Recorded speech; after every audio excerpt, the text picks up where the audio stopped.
Mesdames, Messieurs, bonsoir.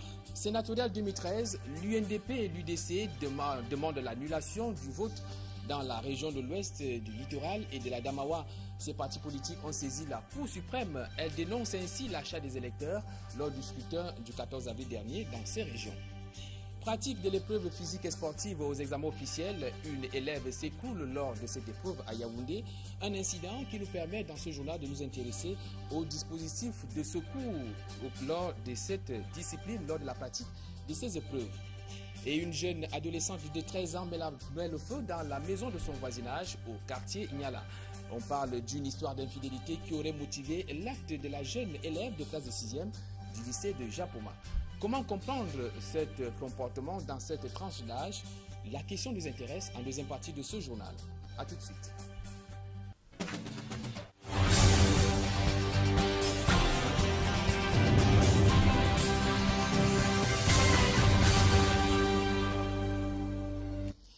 Bienvenue aux 20h. Ouvrons cette édition en parlant des sénatoriales 2013 et comme on l'annonçait un peu plus tôt, l'UNDP et l'UDC viennent de saisir la Cour suprême. Ces partis politiques dénoncent l'achat des votes des électeurs et d'autres violations du code électoral lors du scrutin du 14 avril dernier.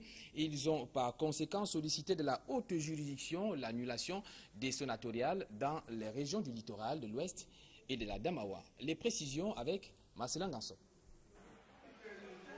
C'est à 13 h que le tableau d'affichage qui jouste le bureau du greffier en chef a dévoilé l'identité des partis qui ont introduit des recours à la Cour suprême.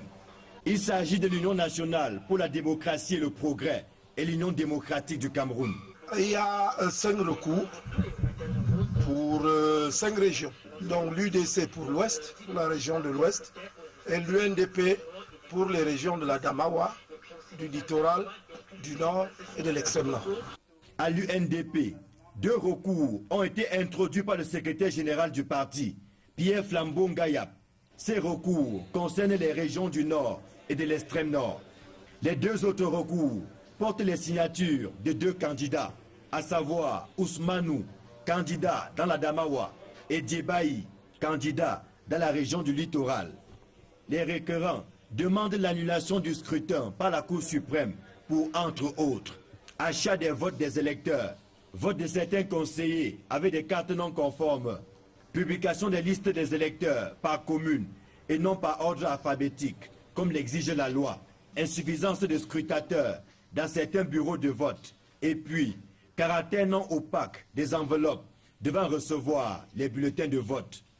L'unique recours introduit par l'Union démocratique du Cameroun porte la signature du siège de Eula Christophe, candidat de ce parti dans la région de l'Ouest. Ce dernier indexe la sortie médiatique du professeur Jean-Pham Dongo qui parlait d'un vote sanction contre l'UDC, parti qui selon lui valorise le repli identitaire, voire le tribalisme. Le candidat de l'UDC estime que ces propos ont influencé négativement le vote des électeurs.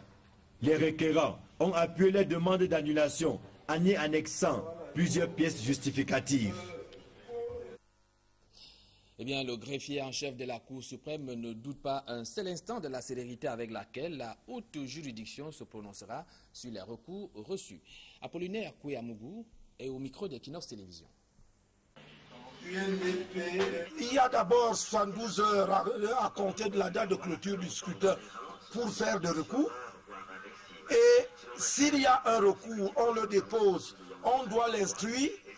Et si c'est à l'ECAM qu'on envoie, généralement c'est à l'ECAM ou à l'autre parti politique, à notre parti politique concerné, l'intéressé ou la structure a 48 heures pour déposer son mémoire en réponse. Avant 48 heures, on ne peut rien faire, vous êtes d'accord avec moi? Sinon, on va violer la loi. Donc vous voyez, donc vous pouvez déjà voir que, bon, certainement que jusqu'à à peu près, je crois, samedi, hein, ils déposeront leur mémoire en réponse. Donc, et dès qu'ils sont déposés, on communique les dossiers au premier président de la Cour suprême, qui fait office de conseil constitutionnel, et on les étudie. Et on propose des solutions, et il y a les rapports, et on tient l'audience. Donc ça va vite. Vous savez, le Conseil constitutionnel respecte toujours la loi. Hein. Eh bien, parlant toujours des sénatoriales 2013, signalons que l'Église catholique du Cameroun vient de donner son avis en attendant la publication des résultats. Elle affirme que le processus ayant conduit aux élections des sénateurs s'est généralement déroulé dans le respect de la loi et des procédures. Pour plus de précisions, retrouvons Emmanuel Tubi et Vincent Bicard. Cette position de l'Église catholique est contenue dans la déclaration rendue publique ce 18 avril à Douala par la Conférence épiscopale nationale du Cameroun, dont l'archevêque de Douala, Samuel Kleda, en est le nouveau président. Durant les sénatoriales du 14 avril dernier, cette structure, à travers l'organe Justice et Paix, a déployé 85 observateurs électoraux dans 57 des 58 départements du Cameroun.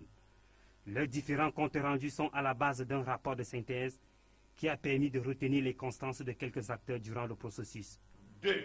Le travail de l'ECAM. Durant le processus, ce travail a été globalement apprécié.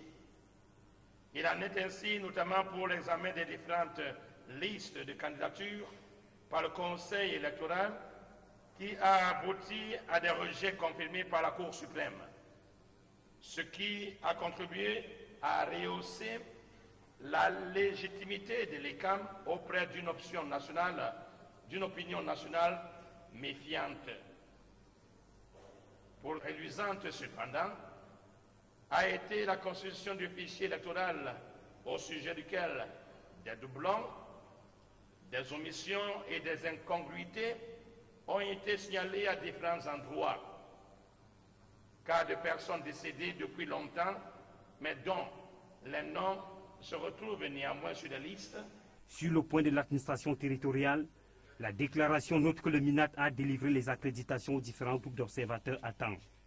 Cependant, dans un département du Cameroun, relève cette déclaration, une autorité administrative a ordonné le dépouillement des votes avant l'heure officielle de clôture du scrutin. Dans un autre département, un élu en a fait autant. Nous avons eu des observateurs qui sont partis sur le terrain et nous venons, n'est-ce pas, de publier ce qu'ils ont observé. Tout ceci dans le but, n'est-ce pas, d'améliorer notre instrument, l'outil que nous avons, n'est-ce pas, entre nos mains pour que les élections au Cameroun se passent dans de très bonnes conditions. L'avis de l'Église catholique est donc connu au sujet des sénatoriales dont la publication des résultats officiels reste attendue. Et parlons de la répartition du temps d'antenne accordé aux partis politiques lors des sénatoriales 2013. Eh bien, Equinox Télévision vient d'être accrédité d'une bonne répartition. Cette révélation est du président du Conseil national de la communication lors du point de presse qu'il a donné ce jour à Yaoundé. Yannick Bazoua pour plus de précisions. Malgré le fait qu'aucun texte n'a directement réglementé l'activité des médias privés concernant la couverture de la campagne des sénatoriales, Equinox Télévision a tenu à assurer un temps d'antenne à haute couture aux 4 partis politiques en lice au sénatorial du 14 avril 2013. Equinox TV, RDPC 3h46 minutes 7 secondes, SDF 3h1 minute 33 secondes, UNDP 1h58 minutes 50 secondes, UDC 1h32 minutes 42 secondes. Un temps d'antenne presque équilibré au regard de la prestation des chaînes concurrentes. STV2, RDPC 47 minutes 52 secondes, SDF 25 minutes 56 secondes, UNDP 5 minutes 38 secondes, UDC 2 minutes 30 secondes. Canal 2, RDPC 2h17 minutes 35 secondes, SDF 47 minutes 45 secondes, UNDP 1h0 minutes 20 secondes, UDC 30 minutes 45 secondes. Les presses écrites, quant à elles, de manière générale, se sont efforcées tant bien que mal à offrir des espaces d'une façon presque déséquilibrée aux partis politiques. Dans ce monitoring du Conseil national de la communication, il y a lieu de relever quelques irrégularités. Il s'agit du traitement partial des informations par les journalistes, les limites à caractère économique, institutionnel et le mépris des dispositions textuelles. Parlons de toute autre chose à présent. L'hymne national du Cameroun vient d'être au centre des débats d'une conférence organisée à Foulassi. C'est dans le département du Djaïlobo, région du Sud. Ceci en prélude à la célébration du cinquantenaire de la réunification. Eh bien, lors de ces échanges, certains historiens ont avancé l'hypothèse de la réécriture du chant patriotique. Yannick Bazoua. Son nom, M. Anatole Ebongo, l'un des derniers acteurs de l'histoire de la naissance de l'hymne national du Cameroun. Aujourd'hui, âgé de 101 ans, la vieillesse de cet héros est compatible à celle de la salle de classe de l'école normale de Foulassi, salle dans laquelle a été composé notre hymne national. Ce repère de l'histoire patriotique du Cameroun ne reflète pas la valeur suprême dont il est porteur. À titre d'exemple, le piteux état de ce qui tenait lieu de plafond. Pour ces manifestations en prélude au cinquantenaire de la réunification, le choix de la bourgade de Foulassi pour cette conférence débat sur le thème de l'hymne national n'est, en point douté, une marque de reconnaissance pour cette école normale et pour les auteurs-compositeurs de l'hymne national du Cameroun. Hymne, aujourd'hui, lequel est au centre de plusieurs controverses. Un champ d'opinion historique, juridique et sociopolitique. L'hymne tel qu'il est, même si les deux versions sont différentes, mais se basant sur le fait que les deux versions ont été créées à des contextes historiques tout à fait différents et que si ailleurs on a fait pareil, pourquoi le Cameroun devrait changer? Ça, c'est une thèse. L'autre thèse voudrait que non, il existe un certain nombre d'anachronismes dans nos différents attributs, aussi bien au niveau de l'emblème, au niveau de la devise, au niveau du drapeau. Dans le meilleur à venir, des propositions seront portées à qui de droit pour savoir si oui ou non cet hymne sera modifié. Il y a par exemple cette proposition de M. Ebongo, qui était de la deuxième promotion de l'école normale de Foulassi, à savoir débaptiser l'hymne national et parler plutôt de la foulassienne.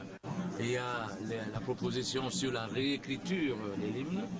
Le rendez-vous de Foulassi aura donc été un moment d'échange et de partage de la valeur historique et contemporaine de notre hymne national. Dans le registre des faits de société, une adolescente met le feu dans une maison au quartier Niala, c'est dans la ville de Douala. On parle d'une histoire d'infidélité qui aurait été la motivation de cet acte posé par cette élève de la classe de 6e du lycée de Japoma. Pour en avoir le connaître dans cette histoire, voici le reportage de Warren Zede et Serge Alaotou. Voici ce qui reste du domicile des parents du jeune papy, accusé par la petite Inès, de 13 ans, en classe de 6e, au lycée de Japoma. Papy aurait appliqué une gifle dans l'après-midi de lundi à la petite Inès. De sources concordantes, l'adolescente n'aurait pas supporté le fait que son ami et voisin papy ait balancé à son petit ami Bosco qu'elle entretenait des rapports coupables avec quelqu'un d'autre. Elle a mis le feu parce que le gars l'a pas craillé, qu'elle dormait dehors. Elle faisait la bordellerie. C'est-à-dire qu'elle a alors eu peur. Elle est partie brûler la maison du gars. C'est donc le résultat de cette dispute qui conduira la petite à asperger le lit de la mère de papy, absente au moment des faits. Inès, une adolescente qui, malgré son jeune âge, inquiétait déjà son voisinage. Elle sort dans la soirée, elle rentre autour de 2 heures. Elle ouvre, elle toque, on ouvre. Bon, à un moment donné, on est venu nous appeler ici un jour qu'elle est en train de fumer dans un stade de football à Michinga. On a grondé, l'enfant n'a pas compris. Elle fumait quoi? Oh, la cigarette. Chaque matin, elle sort, on croit qu'elle part à l'école. Cependant, elle ne part pas à l'école. Elle monte, elle descend, elle monte, elle descend. Nous décidons de nous rendre au lycée de Japoma, d'où la petite est régulièrement inscrite.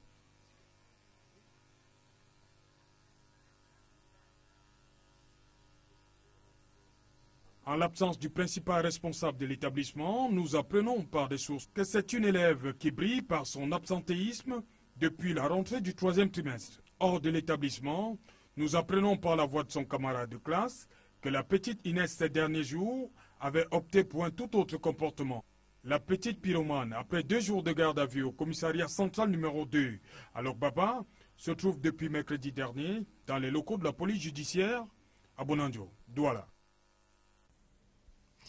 Restons dans le milieu scolaire pour parler cette fois-ci des candidats à l'examen du baccalauréat qui font face aux épreuves physiques et sportives depuis cette semaine entre endurance, lancer du poids, gymnastique. Ce sont là quelques disciplines que ces candidats sont appelés à faire leur preuve. Nos reporters se sont rendus dans un centre d'examen, c'est plus précisément au collège Liberman dans la ville de Douala, Johnny Peck et Flotanko Bensi. La course vers les points est ouverte auprès des candidats au baccalauréat. Ici, au centre du collège Liberman de Douala, chaque candidat apte doit obligatoirement faire valoir ses capacités dans 3 disciplines sur 4. Il s'agit du saut à hauteur, le lancer de poids, la gymnastique et les courses. Cependant, certains candidats ont été déclarés hors jeu à la dernière minute. J'ai eu des problèmes de tension et ma tension a augmenté. C'est pour cela que le docteur m'a déconseillé d'y faire sport. Sinon, je devais tomber ou bien avoir un choc. Le coefficient de l'épreuve physique et sportive a été porté à 2 au secondaire par un arrêté du Premier ministre signé du 10 septembre 2012. Une revalorisation de l'épreuve qui amène même des élèves malades à prendre part à l'examen physique au risque de leur vie. On m'a amené à l'hôpital. Je me suis sortie hier soir. Donc maintenant, comme je vu que j'avais assigné les trucs et il n'y avait pas le temps pour faire le certificat d'inaptitude, j'ai donc préféré venir une fois ici là pour faire de mon mieux, quoi. Selon l'article 4 de l'arrêté du Premier ministre, les candidats inaptes sont obligés de composer par écrit. Des encadreurs sportifs disent veiller à la santé de ces candidats. Les fois dernières, les élèves étaient obligés de faire toutes les épreuves. Mais maintenant, l'élève choisit, et ça veut dire qu'il choisit l'épreuve qu'il sait faire le mieux. Les cas de malaise, ça ne manque pas, étant donné que c'est un effort physique. Et nous avons constaté que nos enfants ne se préparent presque jamais. Et quand ils arrivent sur les plateaux, ils veulent devenir des champions sans préparation. Ça fait qu'ils poussent les efforts à bout, au point où ils ne tiennent pas. Mais il y a un service il y a l'infirmerie qui est mise à notre disposition. Chaque fois qu'il y a un cas qui nous est signalé, on conduit en diligente vers l'infirmerie. S'il y a un cas qui n'a pas été signalé, nous ne pouvons pas savoir si quelque chose s'est passé de mauvais. Des observateurs estiment tout de même que des mesures de sécurité devraient être renforcées au cours des épreuves physiques et sportives pour éviter des cas de drame. Eh bien, c'est en prenant part à ces épreuves physiques et sportives qu'une jeune élève s'est écroulée à Yaoundé. D'après les témoignages, il s'agit là d'un acte de négligence de la part des parents et des encadreurs de la jeune fille qui l'ont motivée à prendre part à ces épreuves malgré son état de santé précaire. Yannick Bazoa nous en dit plus dans ce reportage. C'est ici que la jeune Essa, élève en classe de terminale A4 allemand au collège de la Grâce, s'est écroulée mardi dernier. Elle venait à peine d'entamer la première discipline du jour, à savoir le saut en hauteur. Elle est tombée et par la suite, ses muscles ont presque rédit. On l'a fait asseoir. Elle a voulu même passer encore les épreuves après. On ne pouvait pas lui permettre de passer, de continuer à composer parce qu'on s'est rendu compte que ça n'allait pas sur le plan de la santé. Je lui ai demandé d'arrêter, qu'elle aille d'abord à l'hôpital et elle vient avec un certificat médical. Je l'ai envoyé au centre médico-scolaire en face du palais de justice. C'est un cas isolé, mais qui laisse transparaître la négligence des parents, mais aussi de ses encadreurs du collège de la Grâce. Sinon, comment comprendre qu'une élève que l'on sait maladive soit déclarée apte à affronter les épreuves d'EPS? Ce matin, elle était ici, la candidate en question avec sa mère. Sa maman dit que sa fille est malade. Elle a une hypocalcémie, donc elle a un manque de calcium. Sa maman dit qu'elle traîne ça depuis des années. Donc normalement, elle devait obtenir un accord du médecin, qu'elle arrête même. Elle a signé apte en septembre, octobre. Son professeur d'EPS qui devait juger de son inaptitude ou de son aptitude au cours de l'année. C'est me disent que non, elle ne devait même pas se présenter là. On lui a demandé de ne pas composer. Voilà ce que ses camarades disaient. Le ministère des Enseignements secondaires a prévu que les candidats déclarés inaptes peuvent affronter les épreuves théoriques. Mais visiblement, la quasi-totalité des élèves préfèrent les épreuves physiques, parfois à leur risque et péril. Heureusement, la jeune Essa s'en est sortie indemne, mais sans tête à vouloir passer les épreuves. Sa maman voulait qu'elle passe. C'est même le jour qu'elle a eu mal. C'est les crises qu'elle a souvent. Aux collègues d'expliquer aux enfants comment on remplit une fiche. Eh bien, le constat est là, le côté sécuritaire n'est pas bien assuré lors de la pratique de ces épreuves physiques et sportives. Pourtant, selon les experts en secourisme, au moins un médecin devrait être présent au cours des épreuves DPS pour prendre en charge des cas d'incidents comme ceux que nous venons de vivre. Le reportage de Flotampo Bensi et Johnny Peck. Des candidats qui s'écroulent après l'épreuve d'endurance, d'autres qui se fracturent les membres au saut en hauteur. Bref, les cas d'accident et de malaise sont légion pendant les épreuves physiques et sportives en vue des examens officiels. Dans ce centre d'examen, cet élève n'a reçu aucune attention particulière depuis son malaise après son passage au lancer de poids. Elle se trouve presque abandonnée à elle-même. Pourtant, il est nécessaire d'avoir un dispositif de prise en charge dans les centres d'examen au cours des épreuves physiques et sportives. Les élèves devaient être assistés par des secouristes, par des masseurs même, par des infirmiers, par même des médecins. Dans les centres d'examen, on aperçoit quelquefois une infirmière avec une boîte à pharmacie très pauvre. Des experts exigent la présence effective des médecins pour parer à certaines éventualités. Je sais que dans l'organisation de ces examens, il est prévu la présence des médecins. Est-ce que les médecins sont donc dans tous les centres? Là, je ne peux pas répondre. Je me souviens quand même qu'il y a souvent une équipe de médecins qui passe de centre en centre. Or, entre deux centres, avec les tracasseries de route que nous avons, il peut y avoir d'énormes problèmes. C'est également important que des encadreurs sportifs se montrent plus attentifs et attentionnés au cours des épreuves de PS. Un élève est même mort, décédé parce que les secours n'étaient pas là. Dans un établissement de la place, moi j'ai retrouvé 2 heures après un élève qui était abandonné. Ça veut dire qu'il a fini de faire le sport, il était en mauvais état de santé. Les responsables même de l'éducation physique n'étaient pas au courant qu'un élève était caché derrière. Nous sommes venus jouer au football à 14 heures, on a découvert qu'un élève était couché derrière. On a fait appel au proviseur qui l'a accompagné à l'hôpital. En misant sur un dispositif de secourisme renforcé, l'on pourra limiter le nombre de cas d'accidents au cours des examens d'épreuves physiques et sportives. La suite du journal, c'est avec cet accident grave de la circulation qui a fait un mort et de nombreux blessés graves sur l'axe Douala-Bafoussam. On parle donc d'une collision entre un car et une camionnette. Les précisions avec Céline Djemba et Sandine Babou. Le carrefour Yimo à Barré, sur la nationale numéro 5 Douala-Bafoussam, porte encore les séquelles de l'accident de circulation mortel survenu à cet endroit. À l'origine, une collision entre ce véhicule de marque Coster de l'agence de voyage Super Royal en partance pour la région de l'Ouest et cette camionnette transportant des tomates qui se rendaient à Douala. Bilan 1 mort, le chauffeur de la camionnette va décéder sur le coup et les blessés conduits à l'hôpital régional de Konsamba. Selon les rescapés du Gram, c'est aux environs de 21 h que le pire s'est produit. Une défaillance des freins et l'excès de vitesse du chauffeur du car de transport serait la cause de l'accident. Même quand il roulait, on sentait que les freins n'allaient pas jusqu'à... ne tenaient pas bien. Subitement, on est sorti devant un choc. Donc, subitement, il est sorti subitement devant une voiture. Il ne pouvait pas donc freiner. On allait face à face, puisque moi j'étais assis à la cabine. Le dit chauffeur, gravement blessé à la tête, a encore du mal à comprendre ce qui s'est réellement passé. C'est après, moi-même j'étais passé. Parce que pourquoi est-ce qu'il est... Les épaves des véhicules restés sur la route toute la nuit vont entraîner de nouveaux accidents. Un camion-citerne va finir sa course dans la brousse et un autre engin va se retrouver dans un ravin. C'est pour cela que vous avez vu notre camion dans le ravin là-bas. Lui aussi il est venu, comme il avait été petit, les voitures étaient alignées, il a entré dans...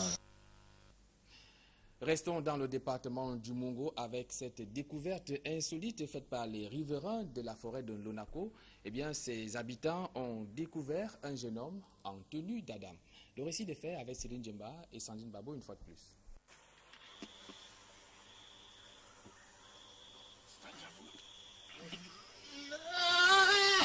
Ce jeune homme en image se fait appeler Anderson, tantôt Évariste. Il a été retrouvé entièrement nu au pied du mont Lonako par son planteur. C'est quand j'ai rentré dans ma forêt donc, que je l'ai découvert dans un champ couché comme si quelqu'un qui était déjà mort. Une présence mystérieuse au milieu de ces bois qui va intriguer cet homme. Pris de panique, il va informer le village. Au moment de sa découverte, le garçon a été pris pour mort parce que inerte, le corps recouvert de mouches. Affaibli et fatigué, il aurait passé plusieurs jours dans cette forêt sans manger ni boire.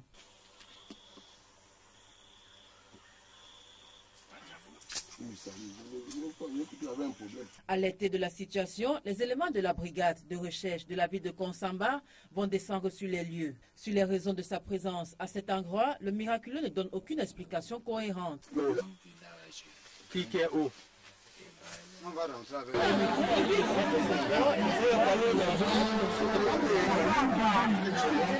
Là où on a trouvé le gars hier, déjà presque étalé, mort, c'est pas là où on le retrouve ce matin. Quand on se met donc à fouiller, on trouve que le gars a fait une roulade et qu'il s'est retrouvé à plus de 20 à 15 mètres après là où on l'a retrouvé. Il va être transporté sur le dos, tour à tour, par les riverains, sur 6 km jusqu'à l'ambulance qui l'attendait au lycée de Lonako pour l'emmener à l'hôpital régional de Konsamba. En attendant les résultats de l'enquête qui a été ouverte, les premiers soupçons pèsent pour un évadé de prison. À l'étranger, Karim Wade est placé sous mandat de dépôt depuis hier à la prison centrale de Dakar. Le fils de l'ancien président sénégalais Abdoulaye Wade est accusé d'enrichissement illicite par la Cour spéciale de son pays. Flavien Valondo. Selon des médias sénégalais, tout un dispositif avait déjà été mis en place pour l'inculpation de Karim Wade. À 44 ans, le fils de l'ex-président sénégalais Abdoulaye Wade séjourne désormais à la prison principale de Dakar, située dans le centre-ville, en bordure de la mer. Interpellé lundi dernier par les gendarmes et placé en garde à vue, des heures après que ses avocats aient déposé au parquet des justificatifs de sa fortune évaluée par cette cour à 694 milliards de francs CFA, soit plus d'1 milliard d'euros. Karim Wade avait déjà été mis en demeure le 15 mars dernier après une audition par la Cour de répression d'enrichissement illicite du Sénégal, qui lui demandait de justifier dans un délai d'1 mois de l'origine de ses avoirs qui provient des sociétés dont l'ancien ministre d'État de la coopération et transport, ensuite en charge de l'aménagement du territoire, du temps où son père, Abdoulaye Wade, était président, serait le propriétaire, des biens immobiliers et des comptes bancaires bien fournis. Certains observateurs font état de ce que le fils de Wade a cristallisé toutes les polémiques de ces dernières années. Son nom était largement cité dans les affaires de détournement des fonds.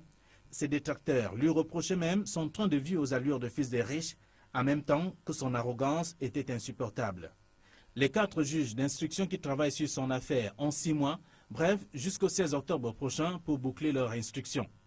Mais il n'est pas dit que Karim Wade restera en prison jusqu'à l'ouverture d'un éventuel procès. Ce sera au juge d'apprécier. Toujours à l'étranger, parlons cette fois-ci de cette forte explosion qui est survenue dans une usine d'engrais au Texas, c'était aux États-Unis, faisant 15 morts et plus de 160 blessés graves. Les précisions avec Viviane Kamoa. Telle une bombe atomique, l'usine White Fertilizer vient d'exploser. Le choc de l'explosion va tout pulvériser sur près de 50 km. On parle alors d'une 50aine de maisons et de commerces détruites. Particulièrement puissante, la déflagration va provoquer des incendies sur les bâtiments riverains. Des sources médiatiques rapportent qu'une quinzaine de morts et 160 blessés ont d'ores et déjà été enregistrés. Un chiffre qui pourra évoluer car les secours continuent d'explorer les décombres. Nous continuons de fouiller les maisons pour savoir s'il ne reste personne à l'intérieur. Nous attendons que le vent cesse d'attiser les flammes pour pouvoir intervenir. Ces mêmes sources confirment le décès de 6 pompiers et 2 secouristes. Ils ont été tués par une seconde explosion sur le lieu du drame. L'explosion est partie d'un incendie bénin qui aurait touché le réservoir d'ammoniac. L'usine était déjà en flammes avant l'explosion. Le bâtiment était déjà bien consumé quand je suis arrivé et c'est là que ça a explosé. On jouait au basket et tout à coup nous avons vu un incendie et puis une explosion. Nous avons alors couru aussi vite que nous pouvions. Je suis toujours choqué. C'est la pire chose que j'ai vue de ma vie. L'explosion du Texas intervient 2 jours après l'attentat qui a été perpétré sur la ligne d'arrivée du marathon de Boston. Un attentat qui a fait 3 morts et 180 blessés selon le dernier bilan. Eh bien, c'est ici que nous mettons un terme à la première partie de ce journal. Juste après la transition, nous allons revenir sur ce fait de société, une adolescente qui a mis le feu dans une maison au quartier Niala. Comment comprendre ce comportement? Je vous donne rendez-vous juste après ceci avec notre invité.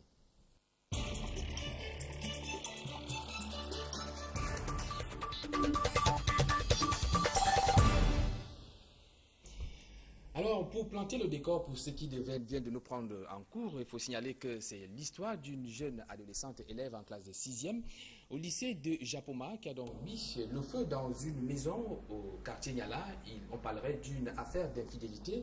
Cette dernière aurait mal pris le fait que le garçon qui est en face, à côté de leur maison, qui est en fait l'ami de son petit copain qui aurait fait allusion de cas d'infidélité. Alors, elle a donc mis le feu dans cette maison, une maison qui s'est consumée entièrement. Comment comprendre ce type de comportement? Avec nous sur ce plateau, le psychologue, Dr Herero Djengwe. Bonsoir. Bonsoir. Alors, tel que nous venons d'expliquer la situation, qu'est-ce qui pourrait vous inspirer de prime abord comme réaction en tant que psychologue? Je crois qu'on a affaire à un comportement typique d'adolescent, à savoir qu'un adolescent est sujet quelquefois à des réactions impulsives qu'on appelle le passage à l'acte, l'acting out, parce que le contrôle des émotions à cet âge-là est un défi et il faut une dose de patience et d'éducation pour canaliser tout ça. L'adolescent n'est pas toujours bien préparé, bien outillé. L'exemple de l'événement que vous avez relaté ici est là pour démontrer justement le fait que des personnes d'un âge aussi précoce sont capables de poser des actes inattendus, des actes généralement observés chez l'adulte, et il y a lieu de s'inquiéter.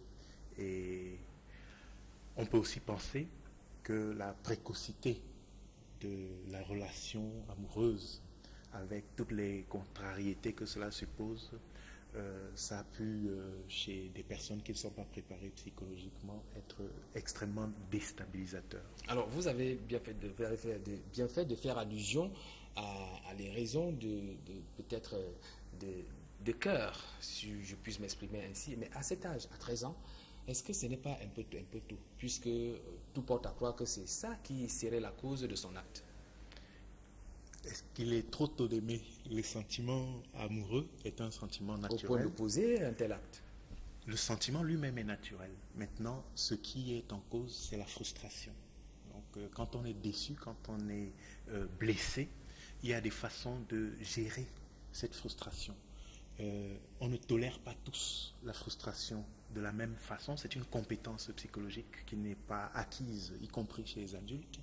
Et donc, quand on a le sentiment d'être blessé, et que l'autre qui est responsable de cette blessure est de toute façon en face de nous et qu'on ne lui concède pas le droit de nous atteindre de cette façon, c'est la colère, l'émotion qui prend le pas. Et la colère est une émotion qui donne lieu généralement à des réactions violentes, à des réactions agressives. Il faut donc avoir une éducation adaptée pour transformer cette colère en une réaction acceptable. Par exemple, un discours ou des propos qui sont durs, mais qui ne vont pas jusqu'à des actes aussi extrêmes comme ce qu'on a observé là. Bon, avant peut-être de parler des causes exogènes à cet acte, est-ce qu'on ne pourrait peut-être pas y voir quelque part l'environnement immédiat de la jeune fille qui, du moins, a posé l'acte, qui pourrait peut-être être l'une des causes? Est-ce que c'est peut-être l'encadrement familial qui... Est-ce qu'il y aurait eu une défaillance à ce niveau pour que cette jeune fille puisse en arriver à cet acte-là et à 13 ans? Je crois qu'il ne faut pas aller très vite en besogne. N'oublions pas qu'on a ici affaire à des personnes qui sont pubères et adolescentes. L'adolescence en elle-même est un défi psychologique et on n'a pas besoin de coupables pour qu'un adolescent pose des actes parfois surprenants et inquiétants. Maintenant, ajouter à ça le contexte social, affectif, relationnel, éducatif dans lequel évolue l'adolescent peut être plus ou moins favorable.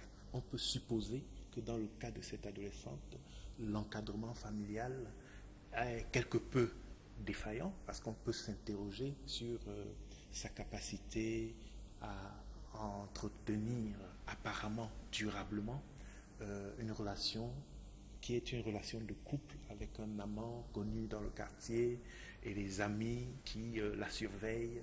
Et donc, tout ça laisse supposer que l'éducation, peut-être, n'a pas permis de s'intégrer dans une forme de sentiment noble. L'amour est un sentiment noble. Et l'éducation sexuelle peut être introduite dans la famille par les parents. L'éducation sexuelle mérite d'être proposée dans les Ça, c'est au niveau, dans le cadre familial.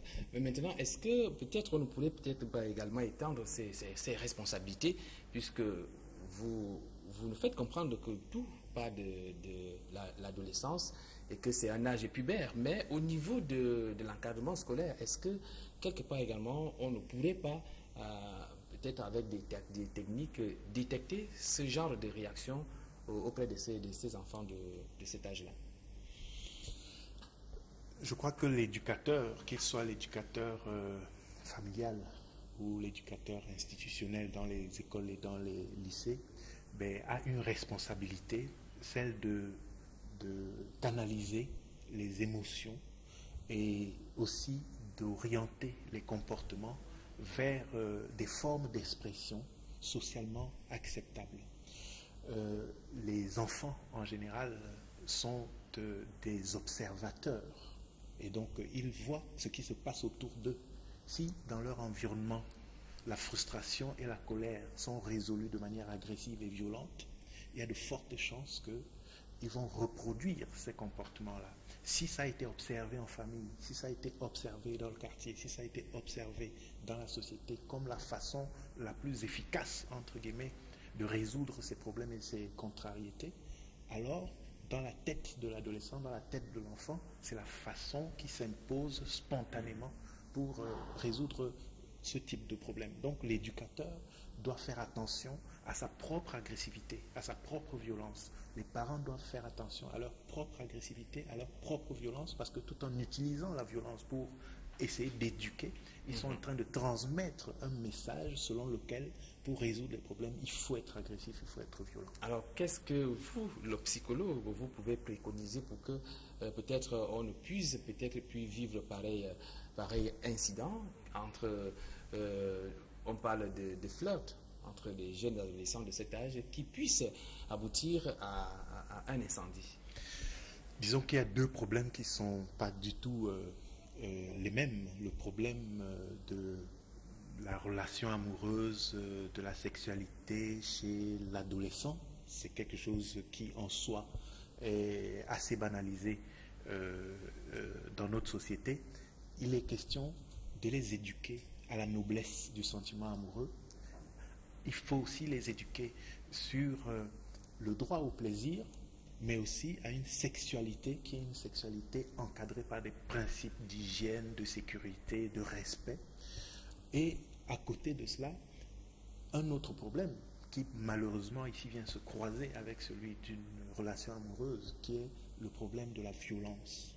Le problème de la violence a besoin d'être lui-même examiné et on devrait aider, au-delà des jeunes, mais tous les Camerounais, à exprimer leur frustration de manière un peu plus courtoise. Mais comment atteindre cet objectif dans une société où on assiste à la révolution des technologies de l'information et de la communication? On a tout ce qu'il y a comme réseau, on a les chaînes de télévision, on a Internet. Et les enfants y ont accès facilement et gratuitement, et tout ce que cela donne dans la société. Et comment est-ce qu'on pourrait atteindre ces objectifs avec tout cela? Quelle pourrait être la part de responsabilité peut-être des pouvoirs publics pour limiter ce type d'actes? Je crois que le problème est beaucoup plus simple.